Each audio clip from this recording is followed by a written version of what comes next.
John Betjeman, Recollections from the BBC Archives, introduced by his daughter, Candida Lycett Green.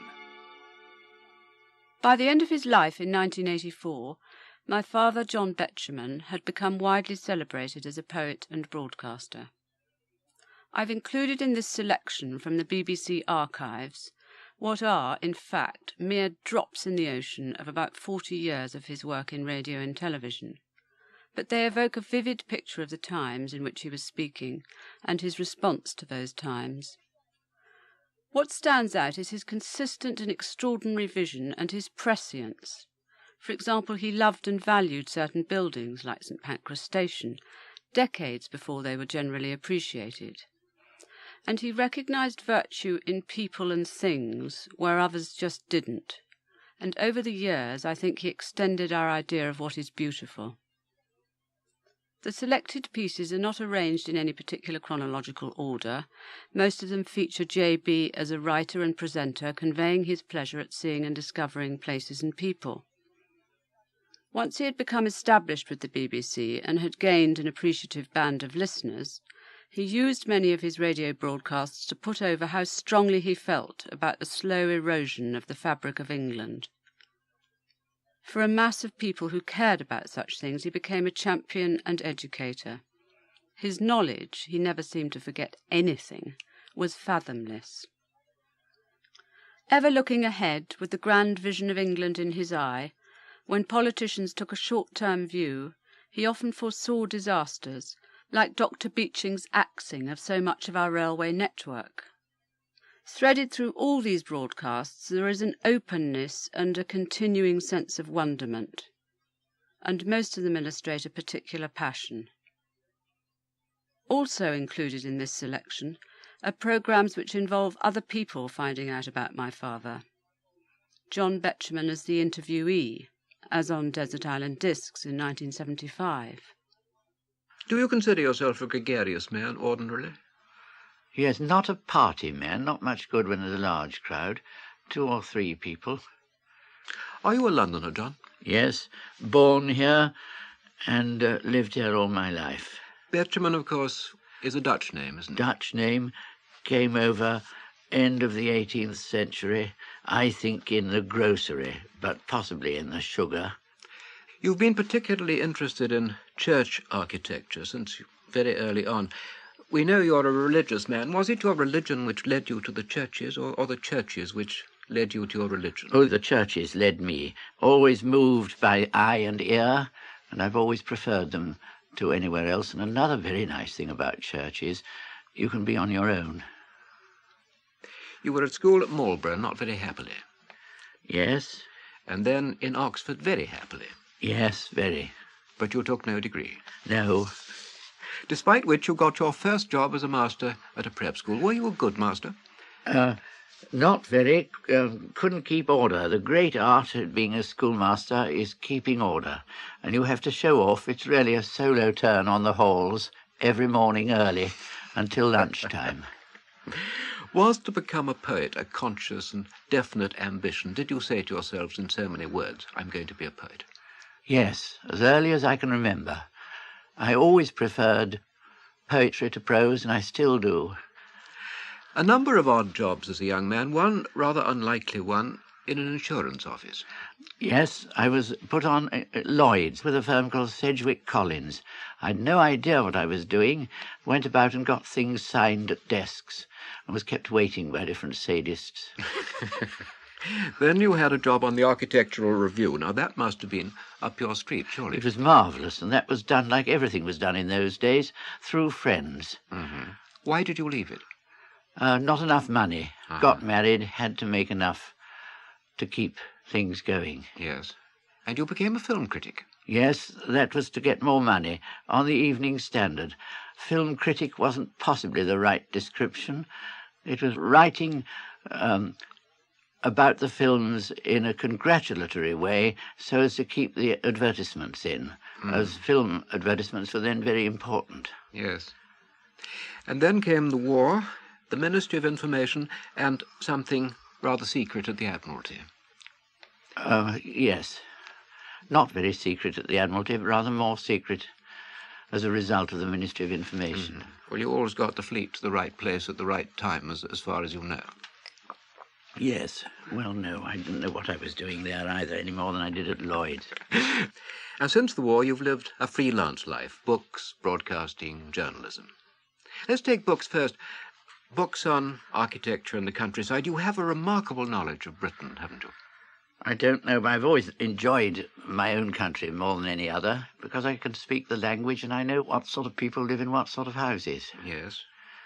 Guidebooks, books on ports and harbours and towns and churches. You have, of course, a special love of railways, which must have added a zest to your travels. Does that love extend into the present day of intercity, or is it only the railway of steam trains and Dilton Marsh Halt that you really love? Oh, I like both. I'm very fond of the new fast intercity trains. They're very comfortable. I wish Euston could have remained as it was. Yes, indeed. You fought a gallant battle for the preservation of the arch, didn't you? Yes, and lost. One of your book titles put a new phrase into the language, one of your early books, ghastly good taste. One hears that bandied about quite a lot now. Yes, it was about when everything was becoming very restrained and pastel-coloured, and Sweden was all the rage. And the Stockholm Town Hall, all awfully good, really. I've now come right round to seeing that sort of thing's much nicer than Battle of Britain Festival Grey. You were almost a pioneer in broadcasting. You started in Savoy Hill. I did, yes, in a comic turn, which was a dead failure. Well, since then, so many talks and discussions and panel shows and features. I remember one wartime programme of yours called How to Look at a Town, which I found fascinating at the time, and I've used its precepts ever since whenever I found myself in a strange town with a limited time to look round it. It's remained in my mind very clearly. Was it about going and buying postcards? Yes, that was one of the first steps. Yeah. And then to get away from the station, because that would have been built out of the town. Yes, and there would be streets connected with British victories at the time the railways came to the town, Inkerman Terrace and things like that. Yes. And Station Road. Then the centre of the town, narrow lanes, giving views of two sides of the church. Always see a country church or a town church in an old street. You can always tell it's never flat on. It's always two sides of the tower. And, of course, you have been responsible for some delightful programmes on the box in recent years. The British Sunday, I remember, and Metroland, which was an extraordinary success. But it's never me who makes those teleprograms. It's always the producer and the electricians and the sound recordists, and it's really teamwork, and that's why I like doing it. I get the credit, and they get the blame. It's said that you've done more than any other man for the preservation and conservation of the worthwhile material things of the past. You have indeed been a thorn in the side of developers and planners. Well, it's very kind of you to say so, Roy. I do mind changing things, because I think when people pull down things you've known all your life, they're hacking away part of your soul. Yes. About your poetry, John, you have a simple, homely, witty, clear style which is easily appreciated. Does it involve a tremendous amount of fussing to achieve that clarity? I suppose it does. I say it out loud to myself when walking about and when in trains and lying in the bath until I've got it round in the right order. Yes, it takes hours, yes, days. Because it reads as if it came immediately into your mind. Which poets influenced you most as a young man? William Blake first, nursery rhymes, then William Blake, then Keats, Leigh Hunt, and most of all, Tennyson. You're a very severe self-critic. You've rejected a great deal of your published work, which you didn't want in your collected poems. Yes. Yes, I've often done that. I don't think I'm much good. I think I'm just lucky. What were your feelings on being appointed Poet Laureate in Ordinary to Her Majesty in 1972. I was very pleased because I like the idea of monarchy. It goes on whatever happens to a government. It consists of civilized people who do their work very well, and I'm honoured and pleased to be connected with it. Recently, you've recorded some of your verses to a background of pop music. Did you find that worked? Enjoyed it very much. It wasn't my idea. They came along, a very good composer, and then some other pop people came, a wonderful man with gold hair down to his shoulders and one earring, and they played the things over on a little portable harmonium to start with, and then we went to a studio in Willesden High Street. I'm always pleased to see Willesden again, and the orchestra was conducted, and then I stood in a box, and the conductor waved his baton when I was to speak. I enjoyed myself a lot. Yes. Now, with your knowledge of architecture and design, we shall expect to find when you're rescued from this island that you have handsome and spacious living quarters. Are you good with your hands? Very bad indeed. Oh, dear, that's disappointing. What are you going to live on? What are you going to eat? Pick. I can pick fruit. What about fishing? Don't like fishing. Can't take them off the hook. No. Would you try to escape? No, I don't think so. All one wants is company, even if it's unseen. Mm-hmm. One book, apart from the Bible and Shakespeare and big encyclopedias. Palgrave's Golden Treasury, without a doubt. And one luxury? A half bottle of champagne every morning after breakfast. That shall be arranged. Much of JB's time was taken up with crusading and lobbying on behalf of particular threatened buildings or landscapes which were close to his heart. So naturally, when asked to address the Royal Academy of Arts in 1962, he seized the opportunity. I realized that art isn't just painting, not just architecture and sculpture. It goes into everything for somebody who really gives himself fully to what he's doing. And here we live in this terrible vandalistic age. Here we are, a band of friends in the middle of it. We have, let's hope, a sense of scale. We are not caught up by following fashion. I look at what's happened in the last year.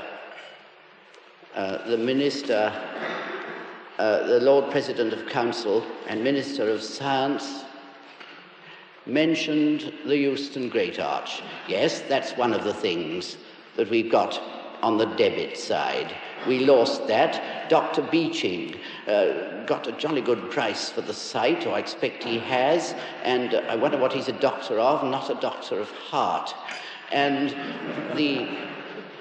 another thing we've lost, or are about to lose, is the coal exchange. This is speaking of London alone, which was the first great cast iron building to be put up in the world. And on the credit side, can it really be called credit? When one thinks of what's happening to London now, I went across the Serpentine on that bridge just lately, and I suddenly realized Hyde Park had shrunk. Not just shrunk from the so-called improvements, but from the tall towers, if such you may call them. Rent-collecting slabs is a better name.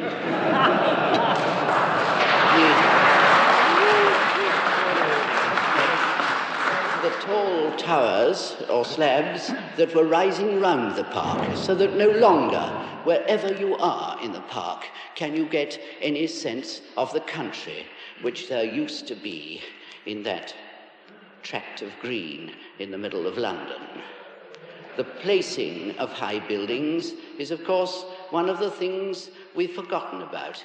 And Hyde Park is getting very like Central Park, New York, which those of you who know it may be surprised to hear is bigger in acreage than Hyde Park. And another thing on the credit side I cannot forget that seems to have arisen this year is the approach to Oxford. Do you remember how we entered Oxford at the west side, and there rose Magdalen Tower, and on the left the meadows of the Charwell seemed to come almost up to the High Street with an 18th century park? Well, that 18th century park was done away with some time ago, and there's a sort of bit of Waterer's Floral Mile there now. But a further thing is that on the right, just as you come in, a block has arisen by my own old college, Magdalen. It's really terrible. I don't know what it is. It's not quite modern, it's not quite old, and it's not in scale with anything, and I do hope the architects aren't here tonight. But there it is, the approach for Oxford in the last year, done in forever, unless they blow it up. It's very alarming. And I wonder what it all mounts up to. Do you know, I think it's due to our putting money as the chief god. I'm not, it sounds terribly sententious of me to speak in this way, but dons, a committee of dons, you know, dons are wonderful people, but by Jove, they think the brain is the only thing that matters. They don't think the eye and the heart matter. And because of that, they think there are always two sides to a question to which there's perfectly obviously only one.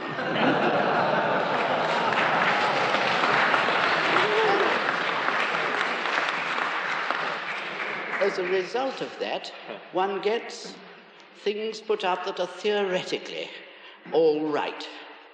And I'm sure that the best intentions went behind that monster that's gone up as you approach Oxford, that is going to ruin it forever. And one might say, I don't think one can say, the best intentions went with some of the things that have appeared on the London skyline just lately. No, I think there's some very clever chaps right up at the top, above even the Treasury, who are fixing that. I notice there's a standard of money everywhere, not just in London. I heard a story last week from the Bishop of Crediton, who belongs to the Exeter Society. You know how now in every town in England, which one likes, there has to be a society against the council, because the council wants to pull the town down.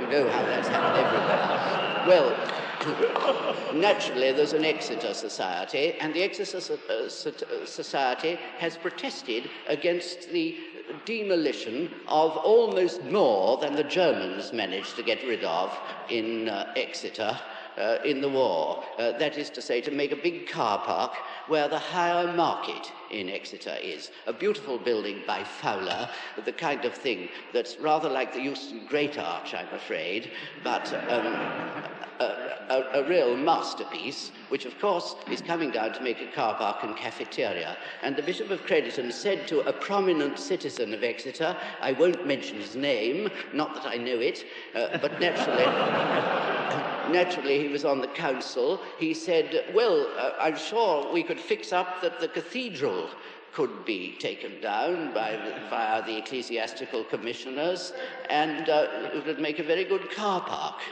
And this councillor said, without batting an eyelid, oh no, we wouldn't do that. The cathedral brings in a lot of trade. In one of his radio talks in the 40s, my father said, I refuse to use the word nostalgic. Nostalgia sounds like neuralgia, and it is a smart new word smacking of psychological slang. His affection for the past wasn't based on sentimentality. It was based on his knowledge and his sensitivity to history, architecture, and particularly to people. He had a clear-sighted sense of the past, and A Sense of the Past is the title he gave to this programme from 1968. I think that the noise of today is probably greater for man than it has been at any time in history, except during wars. And even during the war, do you remember, there was a silence between the falling of the bombs. In the days before the motor car, the country roads were very quiet. The motor car, which plagues us now with its noise, fills our nostrils with its stink, was once just a rich man's toy. Charles Rolls, the founder of the Rolls-Royce firm, was a rich and brilliant product of the late Victorian era. The motor car he is associated with is a quiet one. He was an adventurous person and one of the first English people to drive that French car, the Peugeot. He went over to France to get one, and then he made a journey, when he brought it back, from Cambridge to Monmouth. And here's his cousin, in a good, loud, confident, Edwardian voice, telling us what happened on that journey. An extraordinary thing happened in Gloucester. He was run over by his own car. Knocking him down, it careered on into the high street and ran into a dog cart.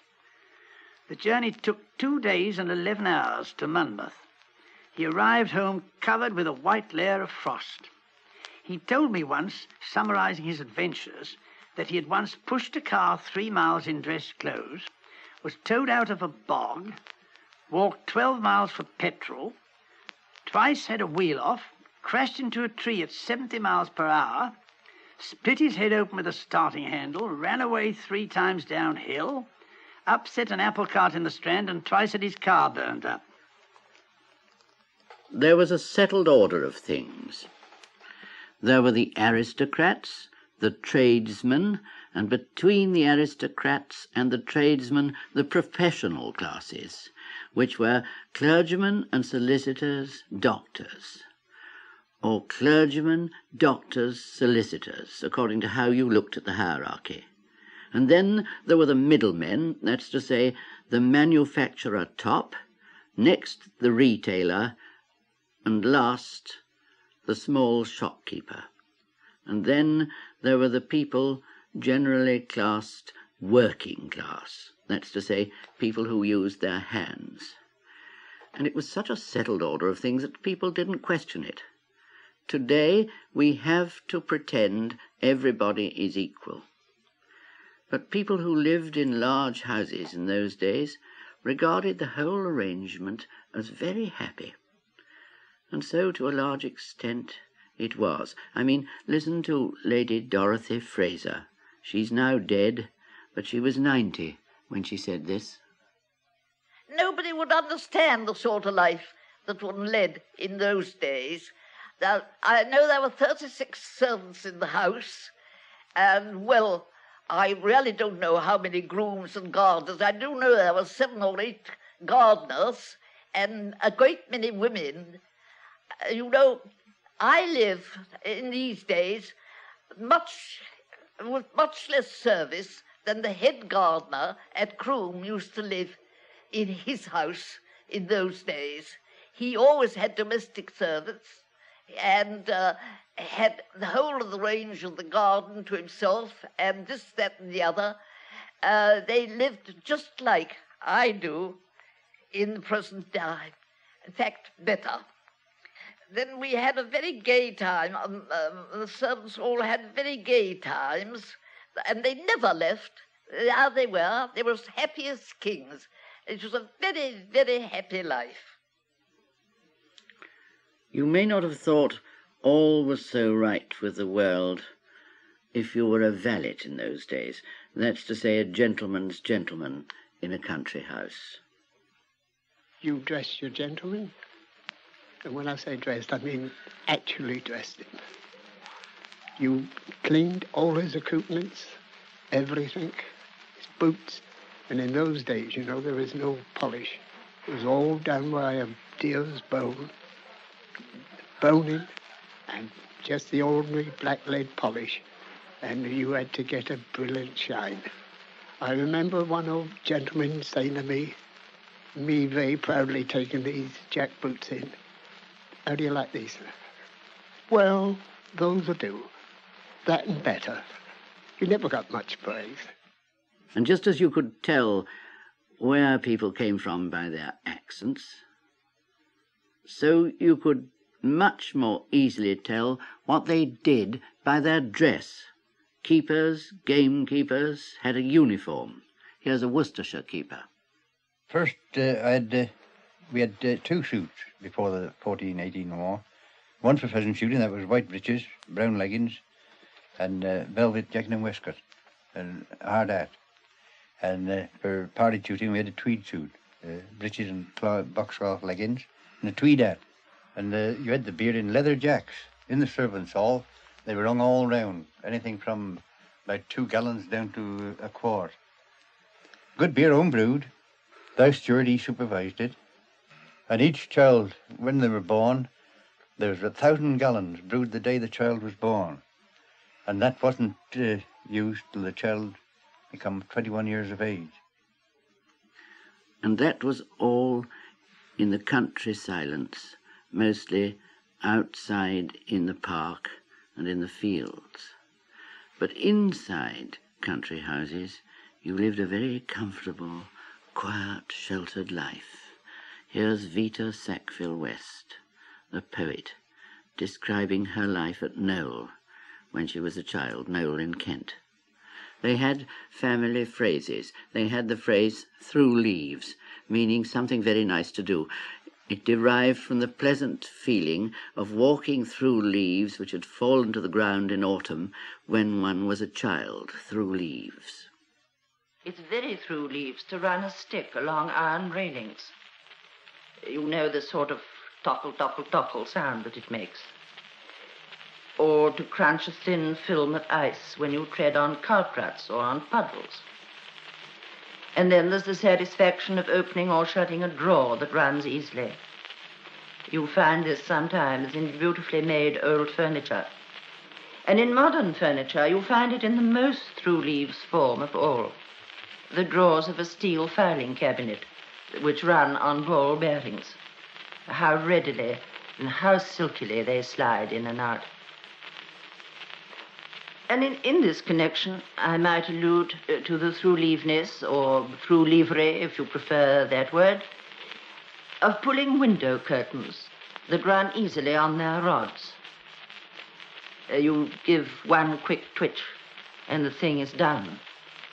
How different from the heavy, old-fashioned type of curtain that used to stick halfway, and that had to be coaxed and prodded along with a walking stick or a billiard cue, and even then didn't quite close up, but left a gap in the middle. And to this, we might add the pleasure of cutting the pages of a book with a really sharp and efficient paper cutter. It goes swish through the single side pages. It's not so much fun when you come to the top and you have to carve your way through the thickness of 4 pages folded together. Well, you may think that this is a specialized pleasure. So let me return to two midget pleasures concerned with making things go pop. Seaweed and fuchsia buds. Lives there a man with soul so dead that he can fail to enjoy doing this? If so, I must pity him. He has foregone the pleasures of his youth. Part of the settled order of things was, of course, the church. In a remote part of North Devon, very near the Cornish border and near Bude, is the village of Bridgerule. And here, for about 2 centuries, father and son succeeded one another as parsons, much-loved parsons of the parish. Parson Kingdon of Bridgerule is talking in 1951 about his village. He was 63 years rector. They were an independent, perhaps rather pugnacious people down here. Once we had to have the Devon County school managers down from Exeter because of a dispute over whether a mistress could make a boy wear a collar in a school. It was so great that only one child turned up at school. At Witston, my old home, the custom was to start the morning service always with the words, "When the wicked man turneth away." One Sunday, when the squire, who always came in time, and who kept a hairbrush under his cushion and brushed his hair with it, came late, the priest began, "When the wicked man turneth away," the old clerk in a loud voice said, "Please, sir, he hasn't come yet." A.L. Rouse, the Cornishman and Fellow of All Souls College, Oxford, understands about that sense of the waiting silence there is behind everything, and which one can sometimes get in moments of quiet. And it comes from his own country childhood down in Cornwall, the sense of waiting silence. I think that the historic sense goes back a great long way, as far as I'm concerned. I suppose it was really bound up with the church. My first feeling of the sense of the past. And you know, this isn't very far away from poetry. The two things are linked together. There is a sort of a feeling which is almost inexpressible.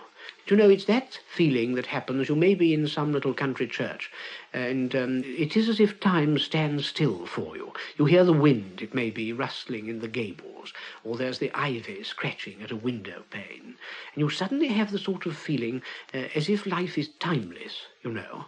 I don't know what it is that adds to the poignancy of the experience, because at the same time one reflects that though one feels that time is standing still, one knows that life is moving on to the extinction of one's own personality.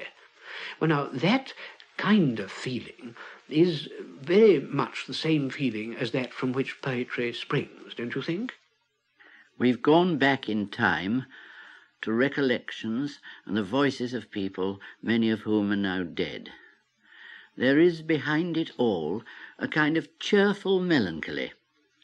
That's to say, eternity is there, and we are going through time now, listening to things just as you were listening to things from the past.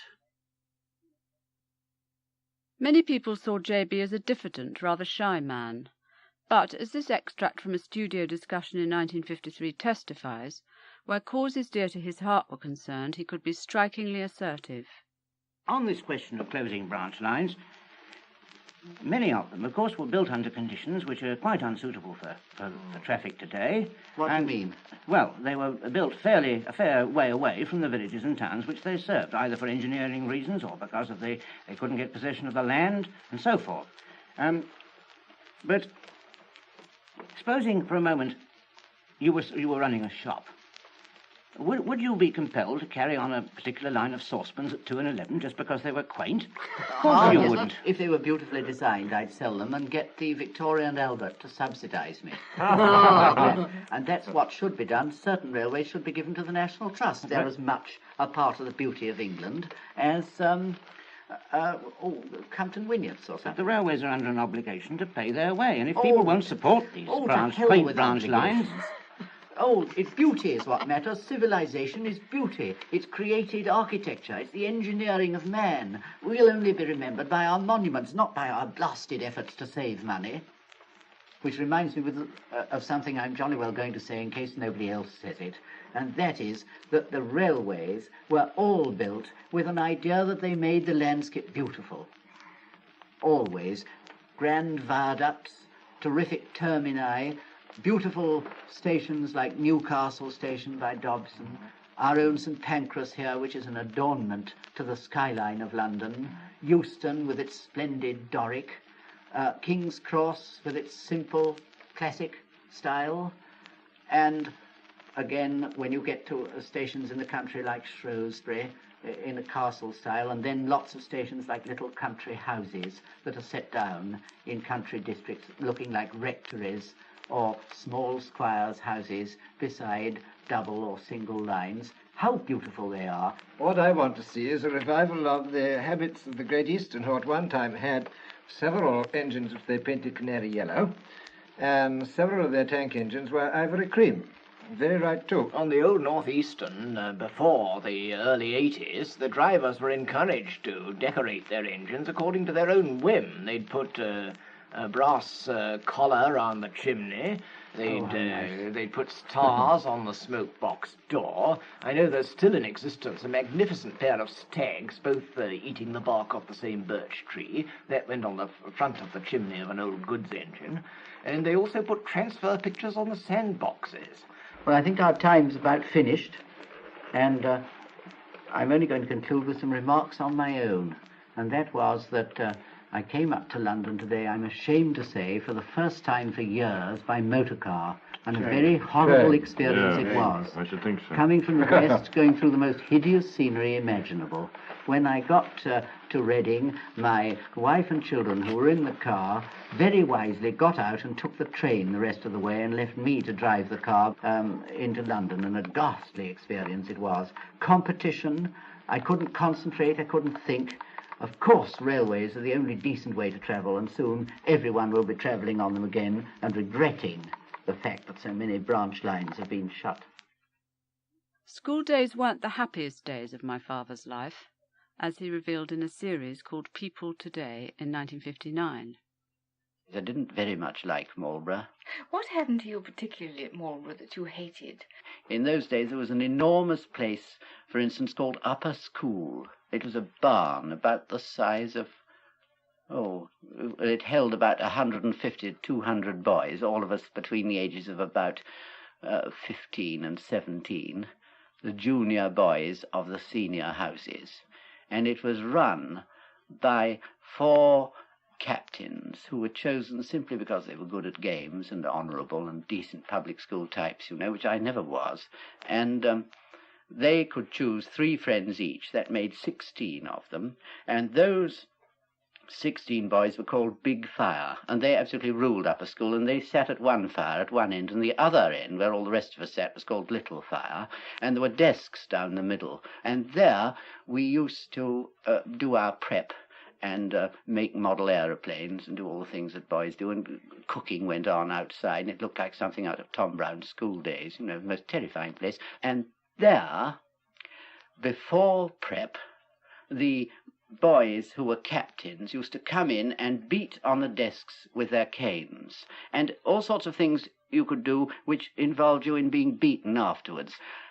And it was the terror of Upper School and Big Fire that I think probably was one of my earliest things for bringing in the persecution mania from which I know I still suffer. I remember there was a dreadful disgrace that could happen to you at Upper School.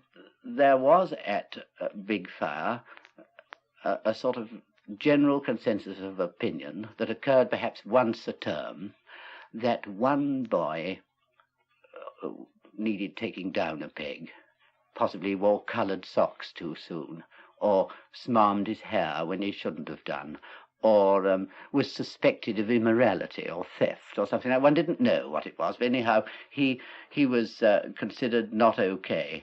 And you know what snobs all boys are, and how cowardly, so far as mass movements are concerned. If it was heard that this boy was in disfavour with Big Fire, his friends would desert him.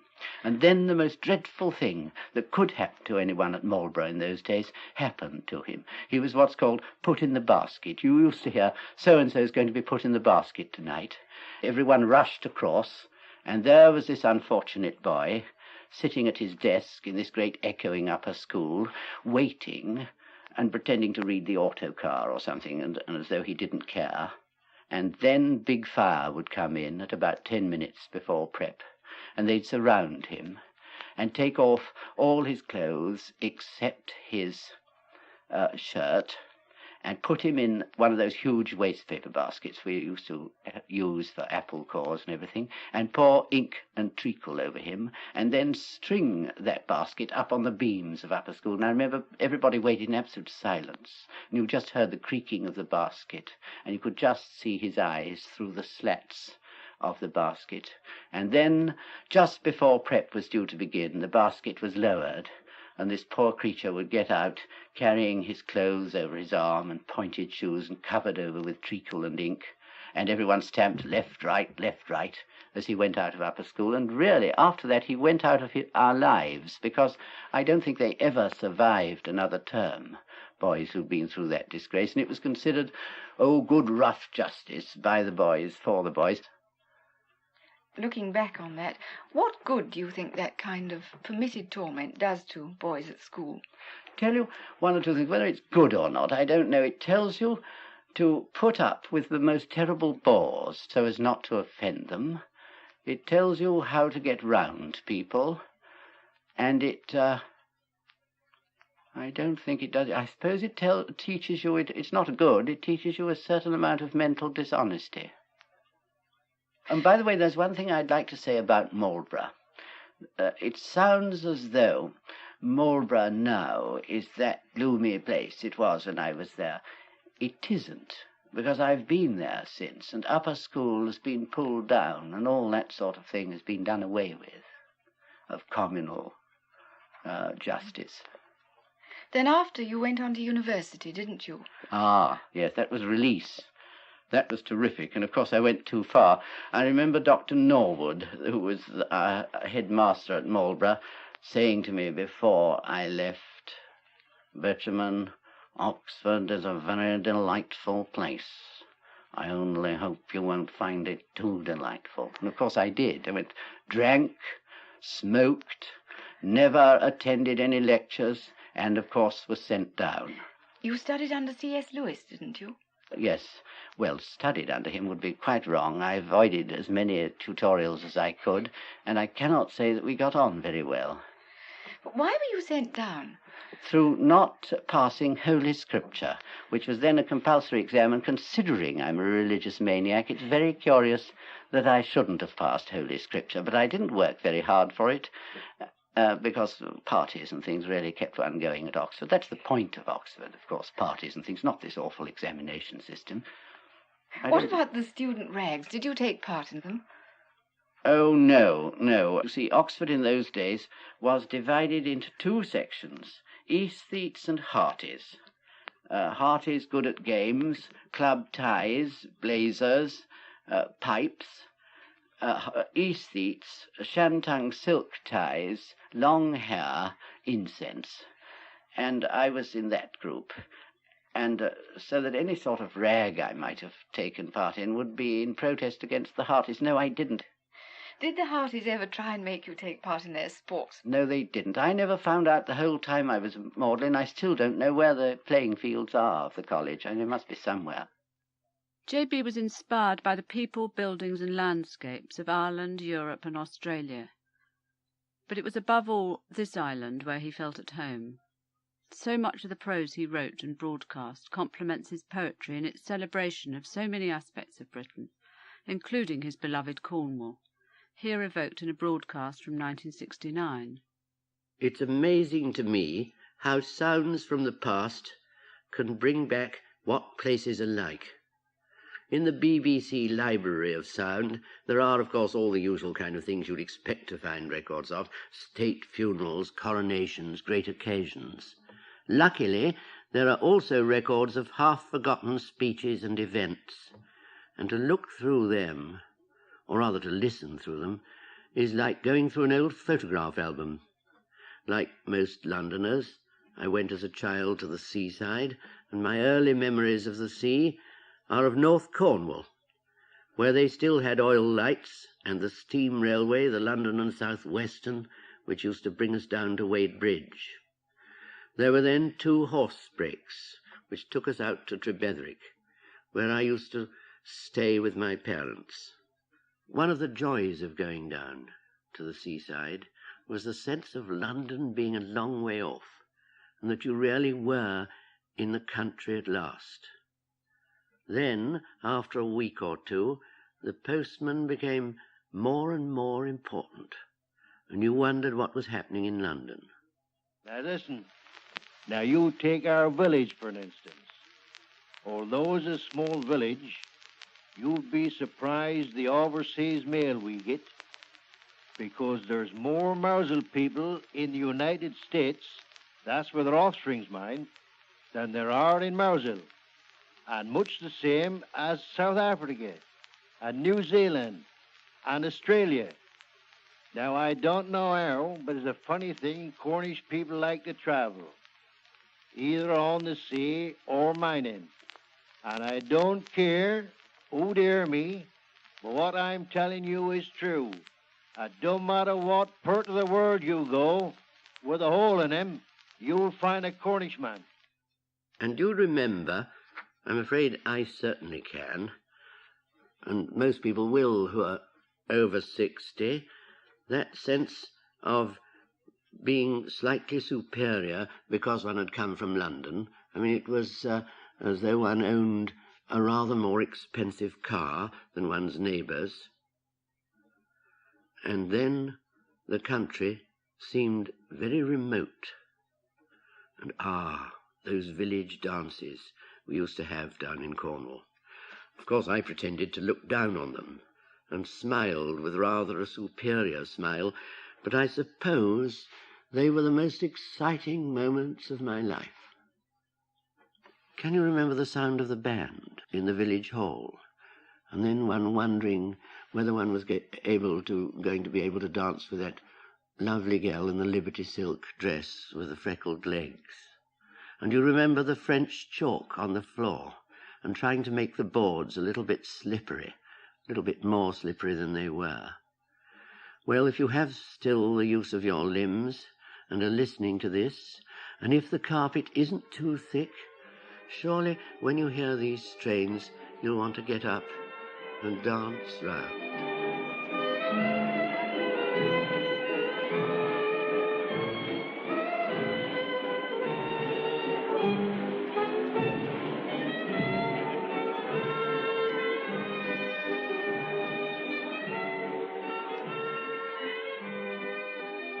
And all the time, outside the dance hall, the sea was thundering on the rocks, and great waves were running up the beach, and it was probably raining, and every time the door opened, it nearly blew out the oil lamps. We associate Cornwall more with the sea than with the army. Yet I remember being told by someone who'd been in the trenches in the 1914 war that he was next to a man from Padstow. And on May Day, that's the 1st of May, when they have the pagan celebrations of the Padstow hobby horse, on May Day, this Padstow man had to be held down in the trenches. If they hadn't held him down, he would have rushed over the top and got killed.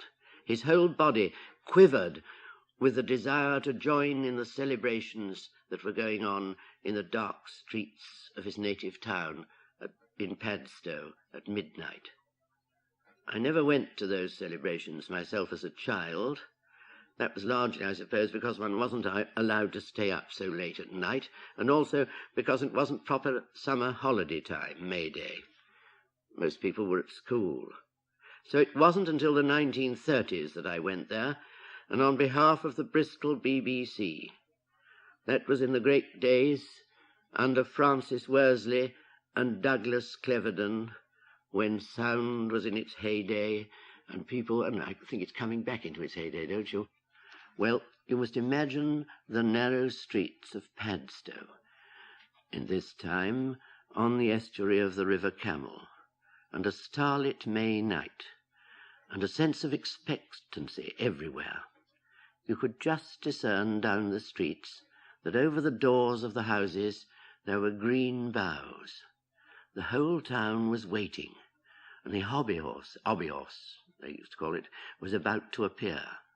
The hobby horse is a thing made of black tarpaulin with a man inside and a sort of horse's head, and there used to be soot on the inside of the tarpaulin, and the hobby horse would come out and lift up its skirts, and if it put its skirts over a maiden in the surrounding crowd, it was said that that year she would bear a child. I've seen other hobby horses. There's a rather pathetic one at Minehead, where the music still remains, but they've lost the words. But I've never seen or heard anything equal to this Padstow one. And suddenly you will notice at midnight that there's a change in the tune. That's when St. George's song comes in. It's music which seems to be almost like medieval plain song intruded into a dance. and everyone bows down then to the horse. Oh, where is King George? Oh, where is Leo?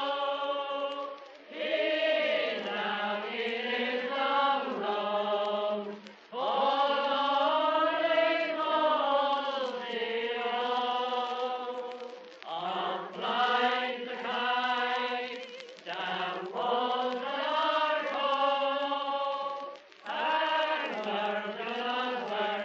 she had an audio, and she guided her all by. There's a sort of stock sound for seagulls, and it doesn't make me think of the sea. It makes me think of those documentary films of the 30s, do you remember? However, there is also genuine gull sound, and it's pretty hideous. The gull sounds of Cornwall down by the quays, when the birds are ravenous for food. Well, you can't call it very beautiful. I mean, listen to the long, laughing call of the herring gull here. It makes you think of cliffs and slate and granite.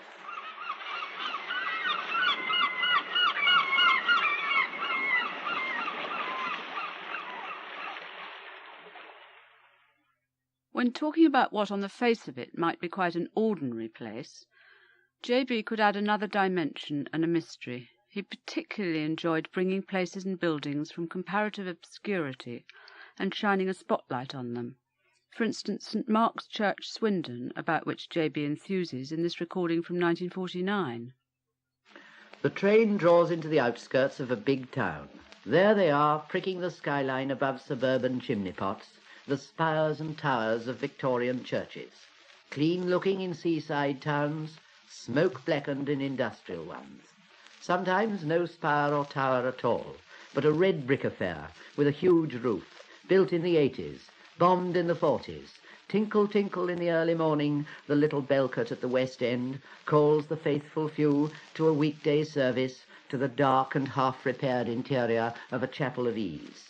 1, 2, 3, 4, 5, 6, over the housetops rings that lush, sweet-toned peal from St. Luke's or St. Mark's or St. Michael and All Angels, those favourite saints' names for Victorian churches. 1, 2, 3, softly the organist starts the voluntary. Bright gleams the gas on tiles and shiny pews. Ruby red and topaz and blue stained glass windows interrupt an evening twilight. And when the bells are down, the surpliced choir moves into the chancel to the strains of Barnby's "The Day Thou Gavest, Lord, is Ended." So were the Victorian churches of our youth. So are they today, except that some have alas been floodlit, and some are bombed, and forming far more picturesque ruins than many an older building, by the way, and almost all are despised as architecture, except by the discriminating few, among whom are you who are listening to me now. For who doesn't know it, wants to hear of St. Mark's, Swindon? Swindon's no beauty spot. St. Mark's isn't even the old parish church. It's not even an outstanding example of architecture as Victorian churches go, but it's a famous church and a live one. And I've chosen it because it calls to mind two things about English churches which I've not yet mentioned: Victorian architecture and parish life. So forgive me for a moment while I take you on a church crawl round other Victorian churches of the West. Everybody's so busy running down the Victorians or laughing at them that this is a chance to speak up in their favour. "Ho, ho," says the vicar when I go to get the key. "You can't want to see our church. It's a Victorian monstrosity, my dear fellow." And he gives me a look which suggests that I really wanted the key in order to burgle the offertory box. "But I think your church is beautiful," I say, and he thinks I'm mad. Ah, vicars who despise Victorian churches, church wardens with artistic leanings, advisory boards and art critics, listen a while to the praise of some West Country Victorians, and then we'll go back to Swindon and to St. Mark's. Now let's admit straight away that when they were restoring old buildings, even the greatest Victorian architects were often arrogant, heavy-handed and insensitive to all but some phase of Gothic architecture of which they approved. But when they were starting from scratch Victorian church architects were often as original and creative and as beautiful as any who've built before or since. Take George Edmund Street, that indefatigable bearded genius who died in 1881 from overwork, building the law courts of London. Edmund Street was a brilliant artist, a scholarly and entertaining writer, the inspiring master of William Morris, Philip Webb, Norman Shaw, and J.D. Sedding. Street designed St. John's Torquay in 1867, for which Burne-Jones later did some pictures. He designed Holy Trinity Barnstaple, All Saints Clifton, and the superb church of Kingston in Dorset, which sits so stately on a hill slope and gleams with Purbeck marble. All Street's churches are built on rigid principles, and these are they, and they're worth remembering. Plenty of light from the west, so that people can see their books, local materials, no screen, the altar visible from all parts of the church, big, decided mouldings, and every detail down to the door hinges, specially designed and very practical. One of his last works was the splendid nave of Bristol Cathedral. Other great Victorian churches of the West are Truro Cathedral and St. Stephen's, Bournemouth, both by J.L. Pearson. They are tall buildings with infinite vistas of vaulted arches, cutting vaulted arches. Pearson was a vista man, vistas and variety. And I must say, I've always had a weakness for that late Victorian church of St. David's at Exeter by W.D. Carrow. It's a pale green building with all sorts of funny quirks in the way of stone tracery and woodwork and beaten metal and hammered pewter, that sort of thing, a sort of ecclesiastical version of the old Deller's Cafe there used to be at Exeter. Then there are Victorian churches which later architects have made more beautiful, like All Saints Clevedon and Wimborne St. Giles in Dorset. These churches of another generation are arresting in the extreme. They aren't copies of medieval, they're thinking in Gothic. They're original, violent, surprising. They take some getting used to, I grant that, but they're full of thought and care, and were inspired by the faith of their architects and their builders. There's nothing tame or mediocre about them. Do go and have a look at some of those I've mentioned if you happen to be near them. And now for parish life. The train draws in to the outskirts of a big town, as I said. It's Swindon. 108 years ago, there was nothing here at all but a canal and a place where two newly built railways joined, the Cheltenham and Great Western Union Railway, the Gloucestershire Line, and the London to Bristol Line, known as the Great Western, and which not rack or thumbscrew will ever induce me to call Western Region British Railways. On a hill above the meadow was the old market town of Swindon. Then New Swindon was built in the meadow by the Great Western. It was a convenient point between Bristol and London, and it consisted of sheds and a few rows of model cottages with open fields round them. These cottages are made of Bath stone, which was taken from the excavations when they were cutting out the box tunnel. They still exist and are called the Company's Houses. They must form one of the earliest planned industrial estates in Britain. And the parishioners of a church in Bristol, St. Philip and St. Jacob, begged the Great Western Railway to build a church for its workers. So the directors stumped up money, subscriptions were raised, land was presented, and by 1845 St. Mark's, Swindon was built. And there it stands today, close beside the line on the Bristol side of the station.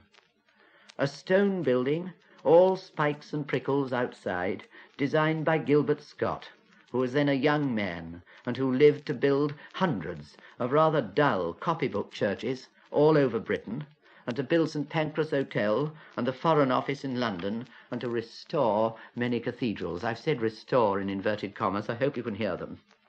Now, one can't call it a convenient site. Whistles and passing trains disturb the services. Engine smoke blackens the leaves and tombstones and eats into the carved stonework of the steeple. No matter, it's a great church, and though it isn't much to look at, it is for me the greatest church in England. For not carved stones, nor screens, nor beautiful altars, nor lofty arcades, nor gilded canopies, but the priests who minister and the people who worship make a church great. If ever I feel England's pagan, if ever I feel the poor old C of E is tottering into its grave, I revisit St. Mark's, Swindon, and that corrects the impression at once. A simple and definite faith is taught. St. Mark's and its daughter churches are crowded. Swindon, so ugly to look at to the eyes of the architectural student, glows golden as the New Jerusalem to eyes that look beyond the brick and stone. For there's no doubt that Swindon is superficially ugly. That pretty model village of the 1840s has developed a red brick rash which stretches up the hill to Old Swindon and strangles it, and beyond Old Swindon it runs tentacles to the downs, and it spreads with monotony in all other directions. And it's now the biggest town in Wiltshire, 60 times the size of the original market town. But I'd rather see a red brick rash. And mind you, Swindon has few, if any, slums. It's only ugly architecturally. I'd rather see a red brick rash like Swindon, enlivened with Victorian towers and steeples sticking up out of it, than I would see a gleaming glass city of architect-designed flats with never a church, but instead only the humped backs of super cinemas, the grandstands of greyhound tracks, and the bubbling cocoa fountains of community centres, those cathedrals of the modern barbarism. For Swindon is largely a Christian town, and much of the credit for that goes to the priests and people of St. Mark's. It's not Sabbatarian and smug. It has its cinemas and theatres and art gallery and library and sports grounds and the good old Swindon Town Football Club. But its churches are part of its life. That's the unusual thing about Swindon. In the centenary book of St. Mark's, which appeared in 1945, there's a photograph of Canon Ponsonby. He's wearing side whiskers and a beard that ran under his chin, but not over it. This saintly Victorian priest, he died in 1945, aged nearly 100. He caused St. Mark's parish so to grow in faith that it built 4 other churches in New Swindon, and one of them, St. Paul's, became a separate parish. The work went on under the famous Canon Ross, his successor, and continues with the present vicar. In Canon Ross's time, the beautiful daughter church of St. Mark's was built, called St. Luke's. It was designed by W.A. Masters, and I can safely say that except for the railway works, which are awe-inspiring inside, St. Luke's is the only other fine interior architecturally in Swindon. But it's not about lovely St. Luke's, nor about little St. John's, nor about the missions which St. Mark's supports abroad, nor about the many priests who've been Swindon men, that I want to end this talk. A steep hill goes up out of the new town and winds to Old Swindon, and on it there's a church built of wood called St. Saviour's. It was erected, I think, in the 90s, 1889 or 90, in 6 months, by St. Mark's men, mostly railway workers. When you consider that they built it in their spare time and for nothing, that some of them sacrificed their holidays, and that their working hours in those days were from 6 a.m. to 5:30 p.m., you can imagine the faith that inspired them to go out after a long day's work and build a church. Of course, with foundations of faith like this, St. Saviour's grew, and in 1904 it had to be enlarged. Over 100 men once again set to work, and the church was extended entirely by voluntary labour and again in spare time. I don't know why it is that St. Mark's parish hangs together and is a living community full of life and spirit. Perhaps it's because Swindon is the right size for an industrial town, neither too big nor too small. Perhaps it's because the sort of work men do in a railway works, inside as they call it in Swindon. Perhaps it's because the men inside don't do soul-destroying work, such as one sees in motor factories. Perhaps some of the work in a railway works is really worth doing and not beneath the dignity of man.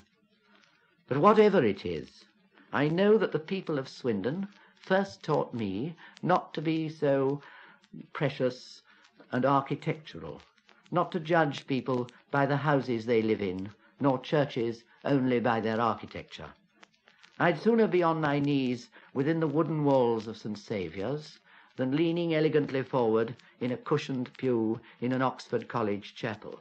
That's to say, if I'm to realise there's something beyond this world worth thinking about.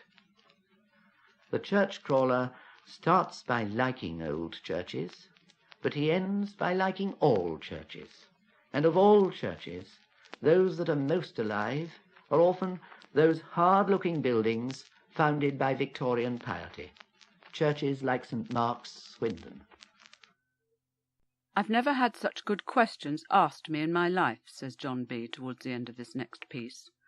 And the questions were asked in a programme called Let's Find Out, recorded in 1962. The questioners were 4 teenagers. Was it always your ambition to become a poet? Yes, before I went to school. So has poetry been your career since you started out, or have you done other things?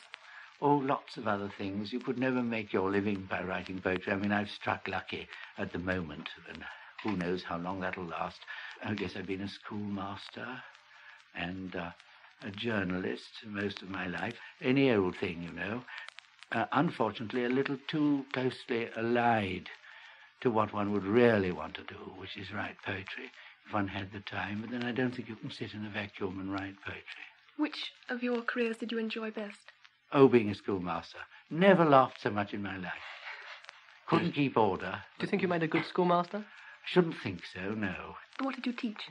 Everything. You know, it was in the days I was sent down from Oxford, and in those days, if you ever read Evelyn Waugh's Decline and Fall, you could become a private schoolmaster very easily by going to an agency. And they slurred over the fact that you hadn't got a degree, and I was sent down from Oxford for not passing in Holy Scripture. But I taught divinity at the private school, English, geography, geometry, any old thing. The organ, I mean, if they'd asked me to. Did you never have a conscience about perhaps teaching badly? Oh, no, because the answers, if you know, are in the back of the book. Were you ever caught out? Yes, and one always admitted it. I liked it. I really was extremely happy there. I think communicating enthusiasm was the chief value of teaching, don't you? Not passing exams. Did you try to infuse enthusiasm in poetry into your pupils? Yes, I did have a try. Did they respond? Oh, yes, and wrote jolly good poetry. And, I mean, you've all written poetry, of course, haven't you, every one of you? I mean, damn it all, and when one's in love, what other way can you express yourself really effectively but in poetry? And so, as you've all written poetry, you know how much better one's earlier poetry is than one's later poetry, because it's not copying people. And the early poetry was the boys that I taught from about 8 till 13. So they sometimes wrote marvellous lines one could never write oneself. I remember a boy writing the square, dark squeeze of a dead man's tomb. I mean, who of us could have thought of a thing like that? He was 8.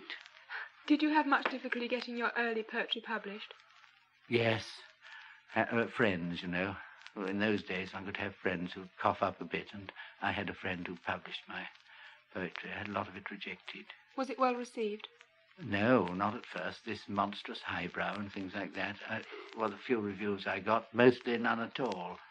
Did the critics worry you? Not then so much as they do now. The older one grows, the less self-confident one becomes. What effect does a bad review have upon you? Miserable for weeks. Do you ever write for the public? No. I write because I want to say something, and I find verse is the easiest way in which I can say it. Are you inspired to write a poem, or do you have to drive yourself to it? No, I'm inspired by a place, and a line occurs to me which fits in with that place, and then I work round it. It starts as an inspiration and ends as a crossword, which has to be worked out, and then you have to say it over to yourself time after time to see whether it fits right and sounds naturally.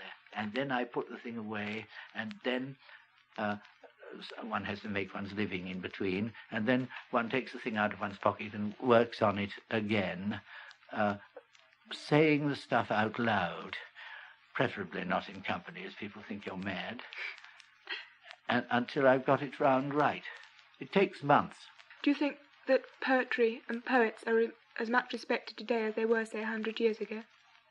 No, I don't think they are, but I think that what was poetry has transferred itself into pop singing, and that lots of people know rhythm and rhyme through pop singers who formerly knew it through poets. Do you approve of pop singers then? Yes. When you're writing poetry, you've said you've got something to say. Are you trying to say something to other people, or is it just a case you must put this down on paper? I think it's you must put it down on paper. I don't care a bit about the other people. I must work this out. I suppose it's like somebody painting a picture. They've seen a vision and they want to put it down. I've seen something and I want to put it down so as to keep a bit of eternity in time. Not that I consider my poetry as immortal. What do you think of people reading your poems? Do you like to think of them being read out loud?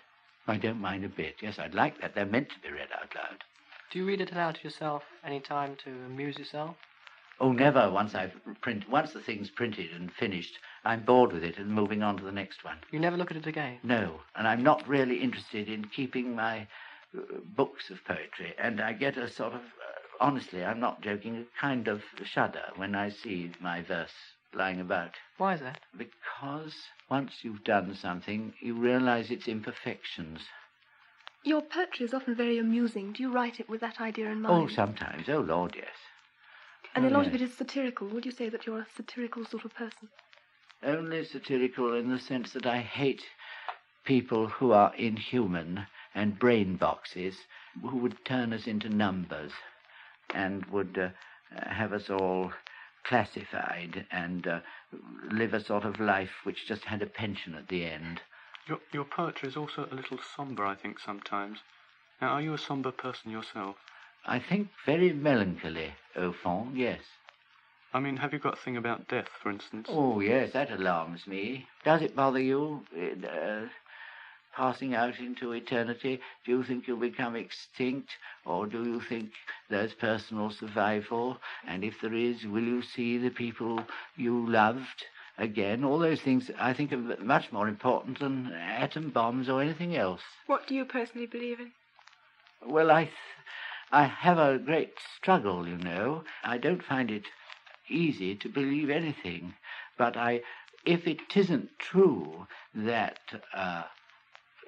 Jesus Christ was God, then I don't think there's much else. I'd be very frightened and worried and up the spout. But that's because I'm constantly thinking about eternity, and I cannot see that time is anything but a thing we have to be in for a little bit. Do you think that that poetry as a whole should appeal to every class of people? Yes. By Jove, yes. Do you think that enough is done today to bring poetry to everybody? I don't know, but I wish it were. Oh, yes, by pop singers, you know, that we were mentioning earlier. Not that they do much poetry, but sometimes they do, and certainly musical comedy songs were superb, weren't they? With a ladder and some glasses you could see to Hackney Marshes if it wasn't for the houses in between, is a really deep way of saying something we all feel. Do you think that anybody can write poetry, or do you think it's a gift you're born with? Oh, no. Anybody can write it, but it's a gift that must be cultivated. It's a natural instinct in us, which is suppressed by, well, it used to be suppressed because it was thought very sissy to write poetry. And now it's suppressed because of noise and, I think, too much education, too many examinations. Do you find it hard to dig up this instinct in yourself? Or does it come very naturally? Oh, no, it's hard work. And the older I grow, the harder it becomes. For instance, I used to be able to write a poem a month 30 years ago. Now it takes me about 5 or 6 months. Do you think life is as inspiring today as it was, say, in your youth? No. You know, when one was young, one was constantly falling in love. And now I don't fall in love so often. When I do, I fall much deeper and come a bigger crash. And it isn't all on the top of a wave. And the terror of eternity comes over one. It is less inspiring than when I was young. Do you think that you're becoming more of a pessimist? Oh, I hope not. No, but I feel stuff that's too deep for me, who am not the perfect technician I would wish to be, to put down into words. Do you still try to put it down in words then, or do you give it Yes, up? try, and don't like it, and chuck it out. I've never had such good questions asked me in my life. Are there certain things which you've always been able to write more easily about than others? Yes. What were they? Oh, people who look like you two, and the seaside, and places. I've never been able to write about thought, abstract things. Does the country inspire you at all? Yes, country does, very much, particularly the seaside. And the modern towns? Yeah, well, I've not had a walk round Stevenage or Harlow or somewhere like that, but it might make me a little depressed. Do you think that in the future the architecture that is going up today will stand up to the test of time? No, not much of it. Certain things will. Do you think enough attention is paid to the appearance of buildings when they are put up?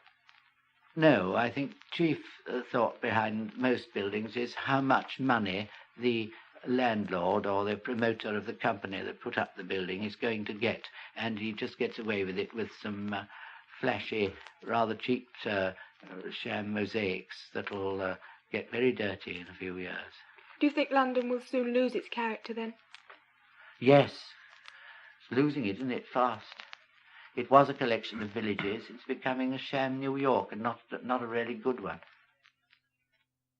In 1968, John Betjeman wrote and presented a radio series called Scenes That Are Brightest, in which he examined vanished worlds with recordings of the people who inhabited them. J.B. was a Londoner, and he loved his native city. Here's part of his sound picture of London before the motor car. This is looking at London with your ears. The biggest change has obviously been brought about in town life by the motor car. I mean, that phrase, you can't have motor cars and cities, is now a truism. Many people remembered the different sort of hubbub of the London streets that there was in the last century. The hubbub before the motor car, the rattle of iron-rimmed wheels over granite steps, mews noises like grooms hissing as they rubbed down the horses, the puff of steam trains, brass bands and street cries. These last three have survived into our own age of pneumatic drills, heavy lorries, low-flying aeroplanes, revved-up minis, mopeds and pile drivers. I can just remember horse trams and horse buses. The red of the London General Omnibus Company didn't always prevail, and different companies had different colours. Do you remember for quite a long time, some people will remember, there was a service called the British, which was green, painted green, and ran to Pimlico, or rather to Victoria. By sitting on the front seat on the top of a horse bus, you could talk to the driver during the long waits in the traffic. I remember a Ravenhill drawing in Punch, showing a fashionable lady on the top of a bus in the Strand and leaning forward and saying to the bus driver, "Do you stop at the Cecil?" And the reply, "Do I stop at the Cecil on 28 bob a week?" And you remember how the London streets used to echo. The narrower the street, the louder the echo. To this day one hears it when a troop of horse comes out of barracks, and sometimes on a very still day, in a quiet street, a cul-de-sac, where for the moment no motor-car engine throbs and no car doors are being banged. It's then you can hear London cries, some of them which go back to Elizabethan times, though I doubt now whether you'll still hear a rag and bone man calling like this. Rebel! Rebel! Rebel! Rebel! Rebel!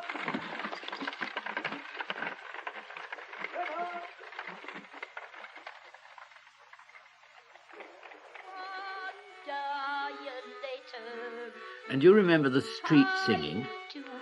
Generally the singer had a forlorn-looking child holding out a hand for money.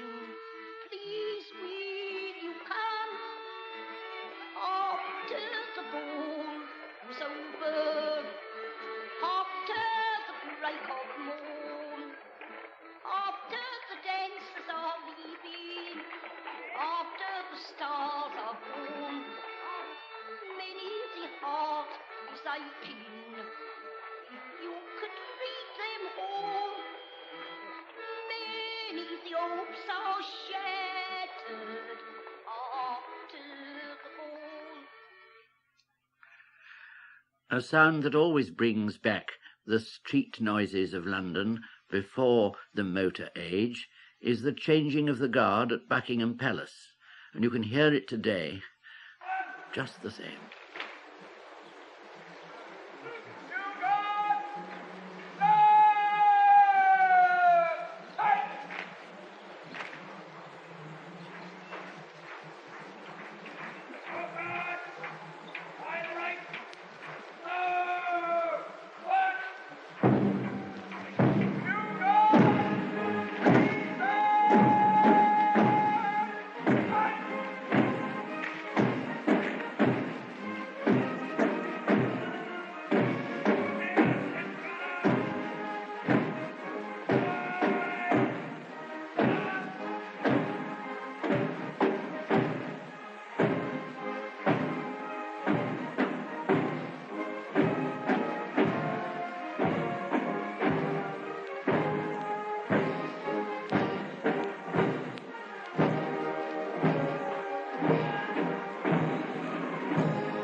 And then there was Visitors' London.